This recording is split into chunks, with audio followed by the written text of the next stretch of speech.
Welcome back to the 1 Mile, One Veteran fitness coaching. This is officially kind of the start of week one of the training. This past week, I've been communicating regularly with my coach, Alim, at Big Tire Boot Camp, tracking the food that I've been eating for the week. It's always eye-opening when you start looking at that stuff on a personal level and then sending it to somebody, because I'm just like, man, I ate some gummy bears this week and had some sugary drinks, and it's just like, it's calories that I love, but I also know that it's stuff that I shouldn't necessarily be putting in there. But it's, again, completely judgment free. It's better than where I was a year ago. For those that do remember, like, this was me a year ago. You know, I was about 240 pounds, traveling the world with my wife, and as we were out there, I decided I need to start making a transformation, and since have lost about 60 pounds and got as healthy as I've ever been so far. So, like, this is about the leanest I've ever been. This was the first picture that we had taken since getting back from our trip together, and I was really surprised as the results of what about 6 months of effort had done to get me down to 180 to 185 pounds from an all-time high of about 240. And so, as I mentioned last week, if you haven't had a chance to kind of discover what we're doing right now, I've been stuck at about 180 pounds for the last 3 months as we traveled through Italy and then transitioned back to living full-time in Hawaii. But I've also been losing fat along the way. I've been still tracking my fat loss, but my weight loss really hasn't gone down a lot. My strength has also gone up, but I decided I wanted to start working with my buddy, Coach Alim from Big Tire Boot Camp, and get to the next level. So last week we went over the questionnaire, filled it out, started sending him my food log for the week, and then on Saturday, yesterday morning, him and I met to do a fitness and mobility test so that he can help devise a strength training plan to help get me to the next level. So this week, what we're going to talk about is we're going to talk about purely the fitness assessment and what he's looking for. A big part of this fitness assessment is making sure that we can do these activities safely. It's just kind of a baseline to make sure that we're gradually increasing, because not everybody comes at the same fitness level. There's some people out there that are absolutely incredible that can do things far beyond my capability levels. But then even last year, there was things that I can do now that I could never dream possible, like run a 10-minute mile and keep my heart rate under 140 for 7 miles. It feels great to be able to do the things that I want to do, and I want to continue doing that. So what we're looking at is we went over 10 different areas, and we're going to have Coach Alim present what those 10 areas are. Unfortunately, he wasn't able to make it with us today. He had some other obligations, but what he did do is we sat down and went over the assessment last night. I recorded those things for you, so we're just going to jump right in, starting with our shoulder and mobility and ending with a discussion about body composition and body fat percentages as it's related to my weight. So starting off with the shoulder, I'm going to let Coach Alim kind of discuss why we went over shoulder mobility and what that's about. And then feel free to chime in with any questions that you have along the way. I really want this to be an interactive tool for you all if you have any questions. So here we go with shoulder mobility. So with shoulder mobility is really just looking at a client's range of motion. So if a person is standing up with their arms down completely to their side on their thighs, we'll consider that 0 degrees. Now I'm looking to see if they're able to lift up their right arm and their left arm at least up to the side of their head or on their ear, about 180 degrees. So that's almost straight up and down. If they can go further, that's great. But beyond 180 degrees, for the purposes of the type of training we're doing, there's not going to be a whole lot of additional information or indications I can take from that. In Danny's case, both arms, I think, actually exceeded 180 degrees. Then I look for both arms up. And in his case, it also, at the same time, lifting both arms up were about 180 degrees. So the feedback around that is it indicates excellent shoulder mobility. And it's more or less a continue. So with every test, we either have a start, stop, or continue, or action plan. So what this does is it indicates excellent shoulder mobility on Danny's part. And whatever he's doing, say continue maintaining this level with regular stretching and mobility exercises. So continue your current shoulder mobility exercises and stretching routines. Now, I just want to interject there with my shoulder mobility. About 9 months ago, I had a doctor's visit where my mobility was down to about 60 to 70 degrees of that forward flexion and side flexion. There's still a lot of pain as I approach 90. However, I've been working to hang from bars on a regular basis, do regular pull-ups to help strengthen the joint area so that I don't necessarily have a lot of fear when going there, but it's still a lot of discomfort, a lot of uncomfortability. And I've also been doing physical therapy twice a week, as well as massage therapy once a week to help increase that shoulder mobility and keep it going, because sitting in a chair has been really, really difficult for me over the years, ever since returning from Iraq. And so it's an area that I really have been focusing on really hard to make sure that I can continue to be functional in my daily life as well as increase my strength. And I just kind of lean into that discomfort a little bit when I'm doing these exercises without necessarily pushing it to a point where I'm going to injure myself. But again, like, this has been a very long and arduous process to get my shoulders that mobile. And I still have to work on it almost every week. The next part that we're going to talk about is hamstring flexibility, and please save your jokes for afterwards, because you're going to see some form that, while I was able to complete the test, I look at the rounded shoulders and rounded back and go, I have a lot of work to do in terms of my hamstring and lower back flexibility. Next mobility assessment is the hamstring flexibility. So what we're trying to test here is really, what's your range of motion if you have to reach for your feet? And so Danny's sitting on the ground, his feet are extended directly in front of him, legs are straight, and you're basically going to be reaching towards your toes. What we're not doing is we're not bouncing towards the toe, and we're not reaching and grabbing the end of our toe with our hands. What you're doing is trying to reach and hold for as far as you can. So if someone is reaching for their toes and they can't get to their toes, you would count the number of inches their fingers are away from their toes, and that would be a negative. So let's say I was reaching for my toes and I'm 3 inches away, then the result would be a -3. If I can reach for my toes and my fingers touch my toes, that would be a 0. And anything past my toes with my fingers would be in the positive. In Danny's case, he had to reach 2 inches past his toes. That demonstrates an excellent level of hamstring flexibility and a high degree of flexibility and mobility. With that in mind, for his particular demographic and what he's trying to do, we would also say continue current flexibility exercises focusing on hamstrings and lower back, because Danny explicitly is not just trying to lose weight. He's trying to be functional. He's trying to have more, basically the twitchy muscles where he can actually move. He wants to run, and he's also trying to lose weight at the same time. So all of these are pieces that we have to watch as we either gain muscle or lose weight, because what this represents is his current state. And sometimes you can gain or lose muscle or gain or lose fat, and these current mobility states can actually be affected or changed. So that's why we're going to repeat this test every month to just see how we're tracking.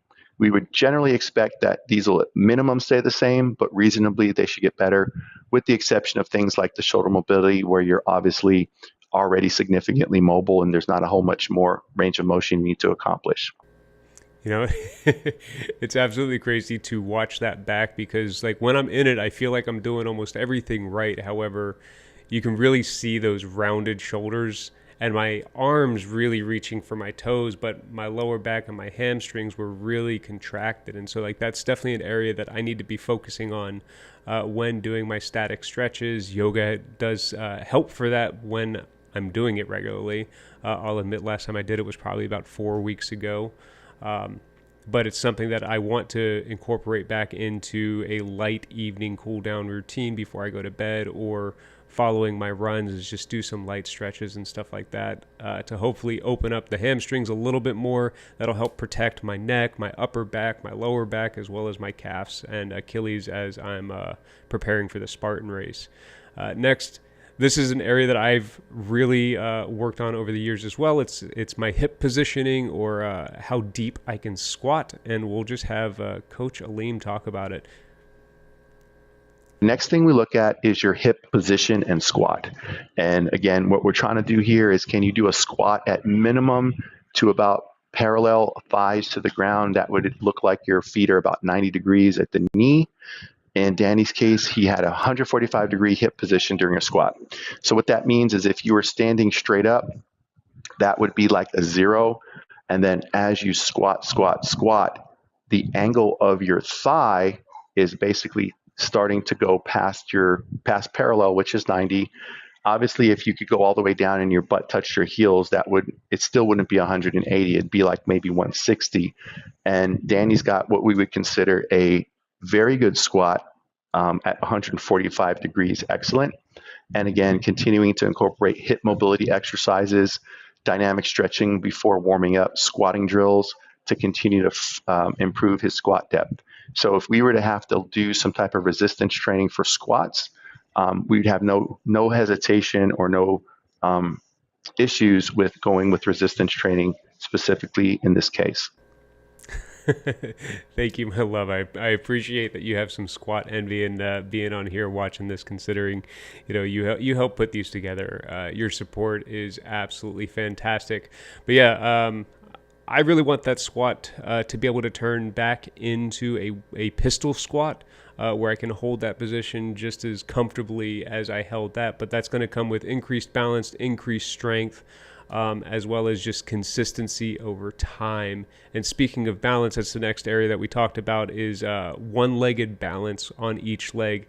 Little background story, I have some inner ear issues going on, so whenever I close my eyes, I get very, very wobbly. And sometimes even when I stand up, I end up losing my balance because of some inner ear issue. However, this test was conducted with my eyes open. I was able to spot the ground, no problem, and I feel like I did really about as well as you can on this particular balance test, but there's still some work to be done. So in this situation, I'm just having Danny stand on one leg, and we're going to count the number of seconds he can maintain his balance. His eyes are open. The position of the leg that he has lifted up is up to him. There's not a specific area it has to be. And after 60 seconds is when we would stop this test, because there's not too much more I can gain as far as, insights past 60 seconds. In this case, both for his right leg and his left leg, Danny exceeded the 60-second mark. And that basically just says you demonstrate excellent balance and stability and continue with your stability exercises. If you're listening to this and you wanted to do these tests at home and you're trying this as you're hearing this and you're trying to stand up on a leg and you can't go for very long, the way you would train to get better at that would actually be just to continue to balance on those legs. And all you're trying to do is work on your left and your right leg balance. And these are like those small, consistent things that I've been doing over the years, and Leanne also does with me a lot of the time, is, absolutely, Erica. David and you can definitely sign up for an assessment, come down to Big Tire Boot Camp with us. We're usually there on Saturdays, but Alim's there multiple times a week. You can find it on the website.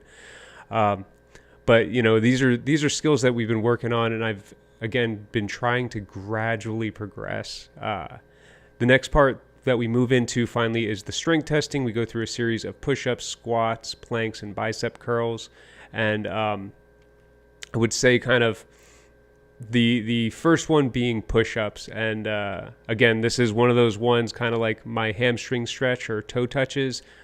My form was not what I thought it was, and so I definitely have some areas to work on here. But about a year ago, I was only able to do 20 consecutive push-ups, or roughly around there, maybe 26. The first one are push-ups.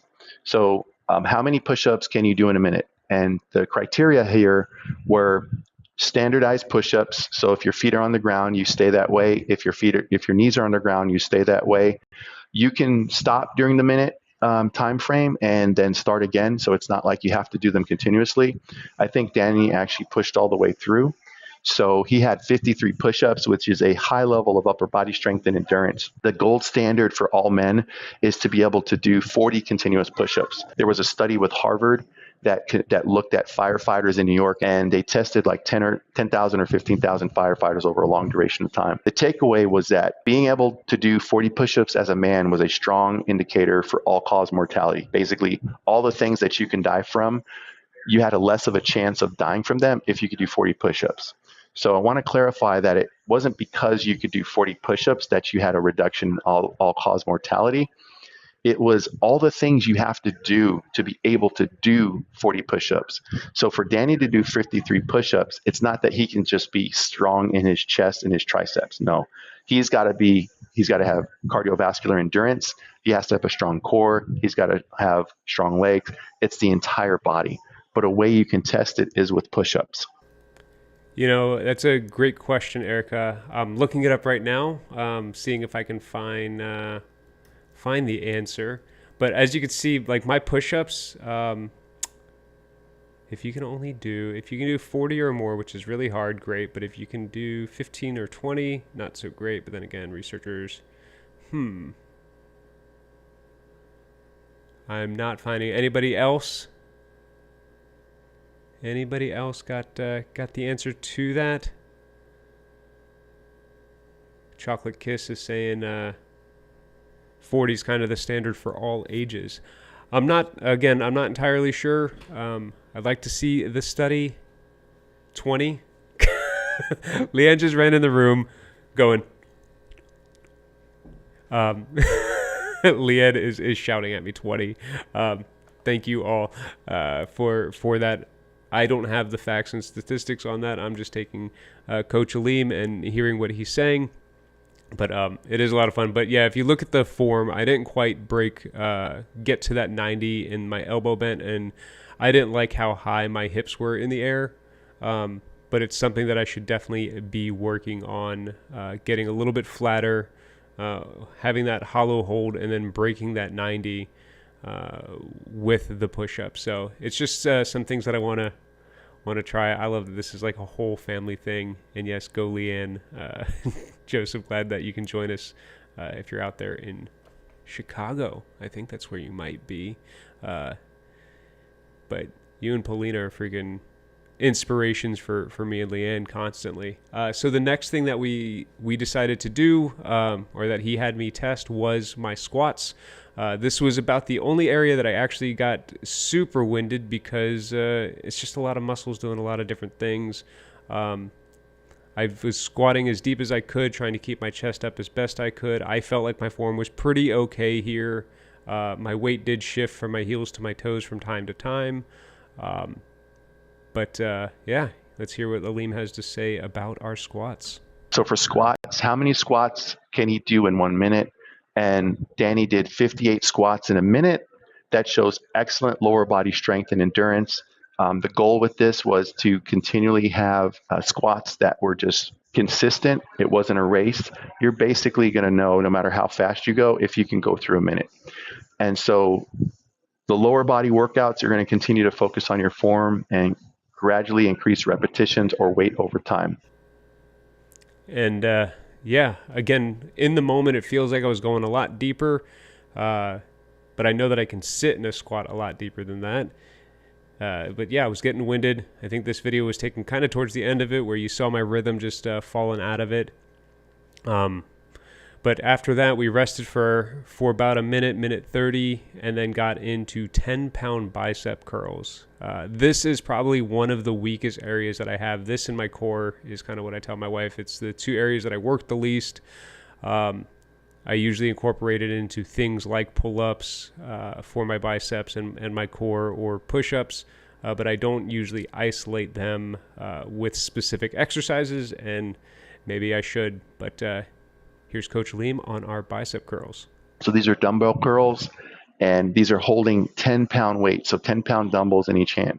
Danny chose to do 2 arms at a time, so each arm was counted as 1 rep. So he did 32 reps total, 32 each arm, which resulted in 64 reps. So very good arm strength and muscular endurance. And basically, it's pretty straightforward when it comes to those. Yeah, the big thing with the bicep curls that I was focusing on while doing this assessment was making sure that I wasn't getting any swing or sway in my body, and that I was also contracting them both kind of to the same depth. And I hear you, Chris, like, arm workouts just for me have never been a lot of fun. I really enjoy long jogs, something that I guess that I'm just reasonably good at in my own mind. When it came to, weighted activities, those were always really hard for me. But again, over this last year, I've been really working on a lot of calisthenic movements and just trying to get my body comfortable with moving itself. And so, I'm hoping to continue to grow in these strengths. And I know Alim's plan moving forward does that. And then, of course, here comes my least favorite muscle group to work is the core. There's just so many muscles there. It's so exhausting. This one happened to be a max plank hold. And again, hold your comments about the form, because it was kind of the same thing with the push-ups. My hips were just a little bit higher than I liked, and I didn't like how low I hung my head. So those are areas that I'm also going to be working on while I continue to work to improve strength in this area, because that's probably what leads to a lot of my back pain, is just like this improper posture in these exercises and movements. Because I know that if I'm doing them in the exercise when I'm thinking about them, then when I'm not thinking about them, picking up different things around the house or doing different activities, I'm probably really hurting myself in different areas. Plank duration, test your core. This is a test that we actually let the clock run for as on the upside as long as you can. Reasonably, once you get to 2 minutes and 30 seconds to 3 minutes, you're pretty much demonstrated a significantly strong core. And at that point, you can just choose to go longer. But most people on average have about a 1.5 minute to 2 minute plank on the good side, or a 45-second to a 1 minute plank on the needs improvement side. Danny's results were 3 minutes and 3 seconds, and that's an excellent core strength and stability.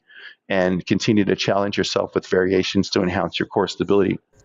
I don't know. I watched that video and I can see just how rounded my back is and stuff like that. And I see little areas, again, that I can work on. I'm very happy with my performance throughout this whole assessment. Like, please do understand that, because what I was doing less than a year ago was far less than this. And there's just been great improvement over the months. Even the 3 months that we were up in Canada was where a lot of my strength ended up increasing. And I wasn't necessarily focusing on doing very strict movements. I was just trying to do movements every day, giving myself at least 20 minutes a day, and also focusing on very low heart rate training. Keeping my heart rate between about 120 and 150 for the majority of my training, except when I was climbing up on walls and stuff like that. That was usually when my heart rate would spike. And I wasn't doing any weight training during that time either. But the results during that time were huge. And even though I didn't necessarily reach some of the weight goals that I had set out to when we got to Canada, I appreciate that, Chris. Yeah, like December to March was a huge body transformation over a 3-month period. And it was so amazing to just see the before and afters, because, again, we weren't taking a lot of pictures. My clothes were starting to fit differently. I've had to get rid of most of the clothes that I had all of last year. When we moved back to Hawaii, I had to buy a lot of new things because, again, like, the weight loss was pretty tremendous. I mean, again, that's me at 240. This is beginning of last August. This is me around 230. This is probably taken in September, October timeframe. And then this is me coming back to Hawaii weighing about 180, just working through the different things. And so to go from here to here was just very eye-opening for me in what the body composition transformation does. And, my goal has always been 155 pounds, and I'm still have that in my mind as a goal, according to the American Heart Association, for people my height based on BMI. But Coach Alim uses a different scale, and a lot of coaches use a different scale, and it's from our biometrics, and Coach Alim is going to talk about that here in a moment. We took 2 tests. So I do electrical impedance. It's probably about 70 to 80% accurate. The takeaway whenever you do a fat test, body fat test, is repeat it under the same conditions and use the same type of testing. So each time we test his body fat, we're going to use handheld electrical impedance monitor and an impedance scale. I use 2 variants because I know I'm going to get 2 readings, and I kind of can take the average. But the important thing here is not so much if it's accurate down to the decimal. The important thing here is to replicate that under similar conditions and then track the trend. So we'll do the body fat assessment around the same time with the same equipment, and what we're going to get is a relatively same result. And so we're going to track the trend. So the reduction in body fat or the increase in body fat is what we're looking at. One of the scales that I use also does things like it tells you your biological age, it looks at your bone mineral density, all these things. I'm not sure how accurate that all is, but it is some data points to kind of look at, and it'll also tell you the number of pounds your lean muscle's at. So when you're looking at your body fat composition, what that's basically telling you is if you weigh 100 pounds and you have 14% body fat, then 14 of those 100 pounds can be considered body fat. And then when we recheck that, we want to see, has that body fat decreased? And if your weight has actually gone up and your body fat's decreased, that's a reasonable outcome because muscle weighs more for the same area of space than fat does. And that's why you can recomposition your body. You can actually put on weight on the scale, but you might look leaner, more vascular, and your clothes might fit better because you've recompositioned your muscle, your fat into muscle, which I'm not saying fat turns into muscle, but you're losing fat and you're gaining muscle. So the recommendations here, both of those ranges are within the healthy range for body fat percentage for a 40-year-old male, and you're going to maintain and reduce it slightly. Your goal is to increase muscle definition.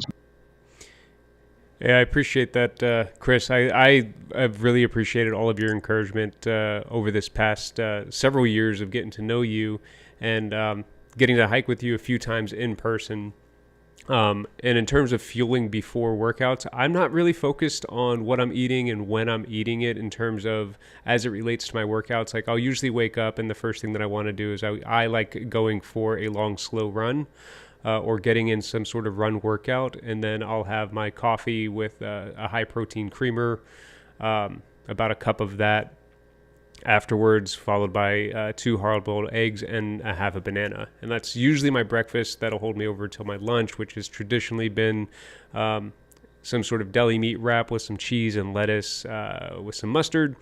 And then I have celery with peanut butter, apples thrown into the mix.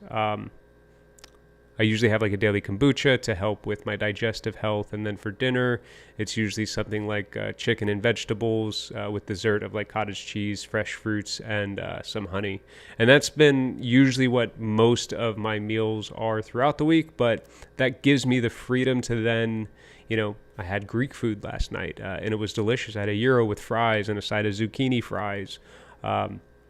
And really high in sodium. And what I pay attention to with my weight right now is how much weight did I put on from day to day, because a lot of that has to do with like sodium consumption and stuff at this point, because my calories are pretty neutral throughout everything. I shoot for 1,800 to 2,400 calories because my goal is weight loss.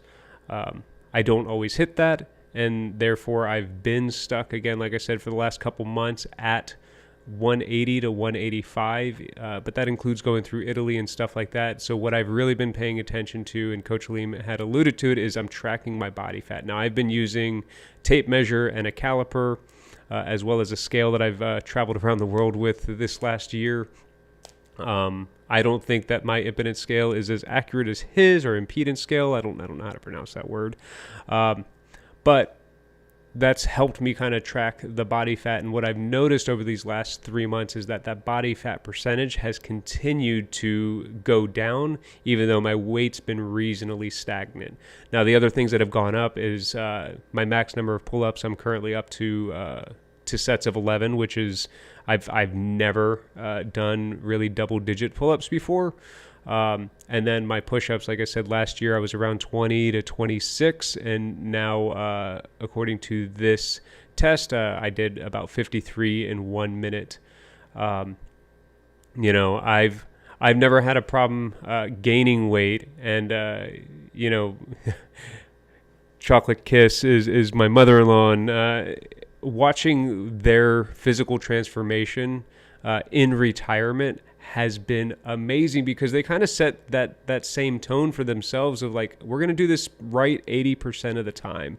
We're going to get active as best we can. And man, my father-in-law now, he just did a trip to Maui where he was running about 8 miles a day.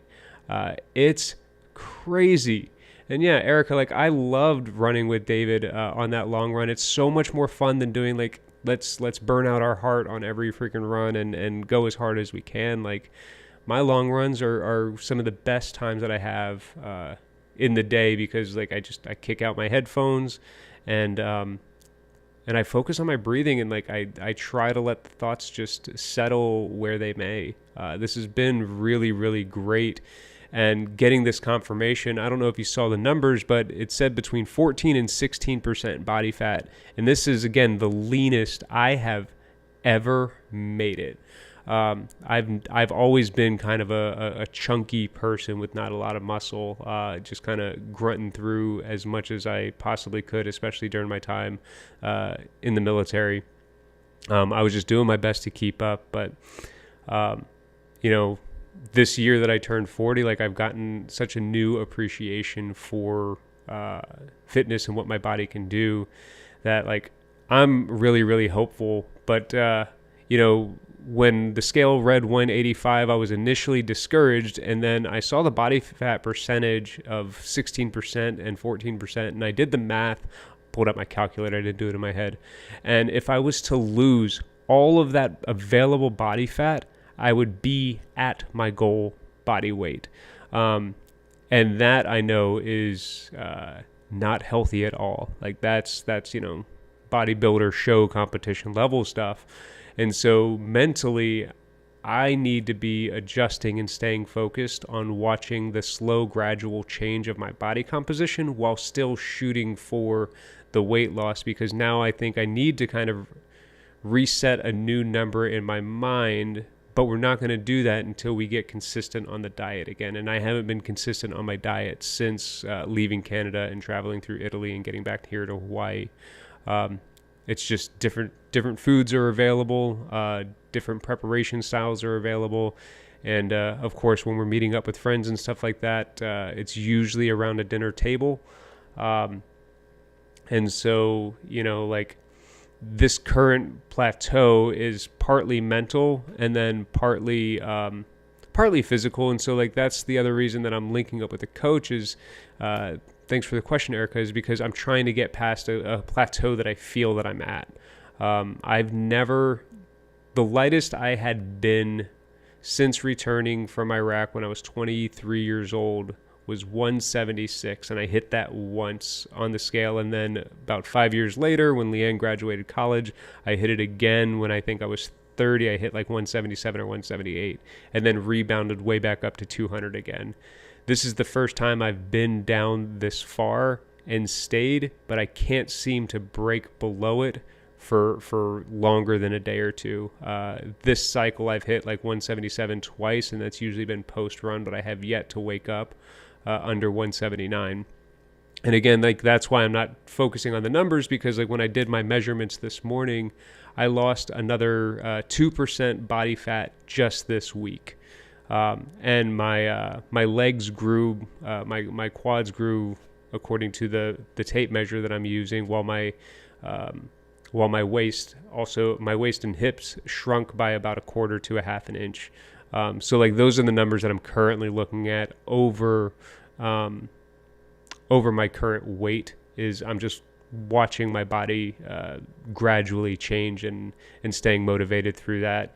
And I think any plateau, like, it's about a level of motivation to continue to push past, and sometimes we got to push a little bit harder. So even my runs at the beginning of the year, I was running about a 14:30 mile, and that was to keep my heart rate under 150. And now I'm running a 10-minute mile and keeping my heart rate under 150, and it's going really well. Welcome to the chat, JP. It's been long, but it hasn't really been hard because I've made micro adjustments. And that's the other thing that Coach talks about, if you watch last week's episode, is like, we do this over time. I'm planning for when I'm 60. I'm hoping to reach some goals along the way, like running the Spartan Trifecta in about a month. And then I have 2 marathons currently planned on my calendar, the Marine Corps Marathon in October and then the Honolulu Marathon in December. But that's just because like those are things that I want to do. And I'm hoping to run them as light as possible. So like having a goal that I'm working to has also kept me motivated during these plateaus. And then transitioning back into this to a full-time job has also been a new challenge because now I need to find a new schedule that fits what my goals are. And I have an extremely supportive spouse with Leanne. Like I couldn't be better supported by the community that I have here in Hawaii, online, as well as in my own home. Like she makes sure that I'm eating right most of the time. And then we get to have some indulgent times as well when family's around or just when we're having a nice night. We had some great food on our anniversary 2 weeks ago, and I'm just trying not to get discouraged that things have been stagnant, and she's trying not to overcoach when I'm there. I hope you can make the December race, Chris. It'd be awesome to have you out here and have another person to run it with. But speaking of that body fat and that body weight, like I had mentioned, at 185, 16% body fat, if I lost it all, I would then hit my goal weight of 155. And so I asked Coach Alim kind of about that, and this is what he had to say. The key thing here is that the scale can mislead people in a lot of ways. And so we want to balance all of this with getting our percentage of body fat down. We'll never get to 0% body fat because under technically 5 or 6%, it's in the unhealthy range because we do need body fat for functioning. But Danny, you do bring up a good point. If you did the math on that, and we're talking about, let's just say, using the average around 14 or 15%, and his current rate is 185 pounds, that's really all that fat would have to go. That we'd have to eat into the muscle a little bit. So that's not a bad thing because the other thing we're measuring beyond the biometrics is the function. So if his goal is to be a runner, this would be a 1 in 100 situation where I would say we've trimmed as much fat as possible. There's not much more to trim. Now let's balance that versus your function and your goal. So if he's trimmed as low as possible and he's over his weight and we feel like, okay, maybe you need to lose a little bit of muscle to get to where you need performance-wise because it's a different type of body shape, that would be the only situation we would approach it at that point. And so that can happen, but we're generally not going to approach that in the early stages because we have other fruit we can kind of pick that is a little bit lower. And it very well may be that his sweet spot between mental health, his body fat percentage, how he feels, how his clothes feel, and how he performs may not be exactly at 155. Maybe it is, maybe it's a little bit higher, maybe it'll be lower. You'll really start to know once we get into the 60s. So like 160s is where your body will really start to tune into where you want to be because that's a significant amount of weight. When we're talking about 20 pounds, whether it's fat or muscle, that's a big deal. And that's where things start to really multiply. And I'm super curious as what it looks like. Erica, I've actually saw your transformation from the time that we were here in November to the time coming back right now, and it's been absolutely amazing to see you manage being a mom to 2 young children, a supportive wife, and a career woman, and to hit some of your goals. So like, keep that up because it's really awesome to watch it happen. And I know that you had mentioned, that we should start thinking about doing fun things together, getting out and doing activities as opposed to just meeting at a dinner table and sitting around and chatting. And I think like those are things that really help. When Leanne and I went to Italy, like working out wasn't something that we were able to do regularly. But what we did do is we walked about 30,000 steps a day is what our phones were telling us. And like our fitness went up just because we were out sightseeing and just being outside, enjoying our time while on vacation. It was the first time I ever went on vacation and didn't come back heavier than when I left. And I actually came back fitter and hit a gym, I think like 2 or 3 times. I think Leanne and I did maybe 5 runs the entire month that we were in Italy. The rest of it was just walking around, sightseeing, and enjoying ourselves. And so, playing with your kids is a great way to help break through that plateau. Finding ways to continue to do physical activities because the gym isn't always just enough. Like, it's a great place, but it's, we're spending 20 minutes to an hour on average being in there. And some of that low-hanging fruit that Alim was mentioning for me is I can tweak my diet to be better. Like, I don't need to eat a freaking bag of gummy bears like I did yesterday. That's just not something that needs to happen. I love it. And when I'm watching a movie, like, that's one of my go-to snacks, that and a freaking family-sized bag of popcorn. But those are areas that I can tweak to lose the last, 10 to 20 pounds of this goal. I'm super curious as to what the physical transformation will look like in the end, because, like I had mentioned, I'd never even been this far in a transformation and for this long. Feeling this good. It's usually been like a struggle. I do it in 3 months to meet a particular goal and then balloon right back up. But right now, I'm just trying to stay on it, and I'm hoping that these coaching sessions with Alim, when he is live, and you can ask these questions every Sunday at 3, is enough to help keep you motivated and give you some knowledge on the different things. Because next week we're going to talk a little bit about the fitness plan that he set up for me. We're going to do some recorded workouts. He set me up with a fitness plan for the next 4 weeks. We'll chat about that, but we're also going to talk about nutrition next week for me, again, a 155-pound man with specific goals and specific activities that I do every day. And so while it's specified to me, like, you're free to come on and do exactly what you're doing.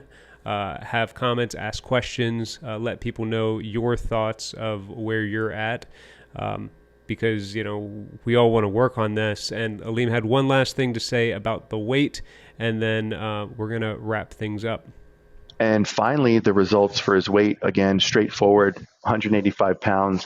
The only thing we're looking at here is to get the weight to qualify the body fat percentage.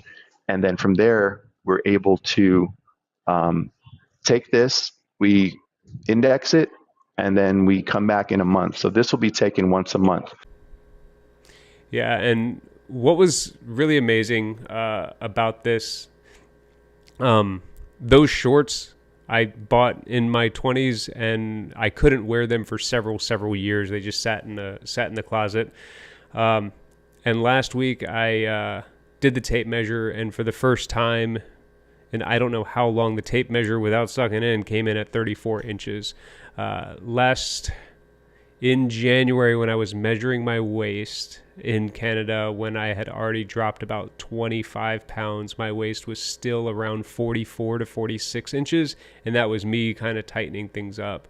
And so again, and that was about a 25 pound difference, which is absolutely amazing. Is like 25 pounds of fat loss mixed with muscle gain and some strength training. And that's why Alim is going to help me with the strength training portion, because he's pretty confident that I'll continue on my running and my cardio activities. It's just something that I enjoy doing. Not a lot of people really enjoy their cardio, but I love going out there and jogging. It makes me feel good.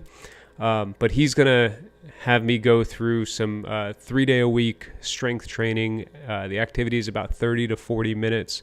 I'm really looking forward to doing it.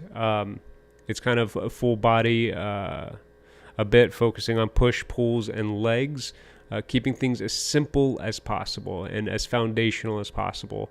And that's it for this week's fitness assessment with Coach Alim. Before I say goodbye, I want to thank you all for joining me. And if you're looking to do something fundamental and you're looking to get started, or you're hitting a rut, listen to the 1 Mile 1 Veteran podcast and go for at least a 1 mile walk this week. Do that consistently, because that's where I had started when I was 240 pounds and we were in Greece. Is I couldn't run, I couldn't do much of anything. My athletic ability was about zero, and I just had to start walking every day. I've been consistently walking now every day for just about a year. I can't name the exact date, and I can't say that I made a walk every single day, but I've probably missed like 2 walks this past year. And 1 Mile, One Veteran podcast has been kind of the motivation behind it. You all know that we produce this podcast, how much it means to me, and promoting positive mental and physical health.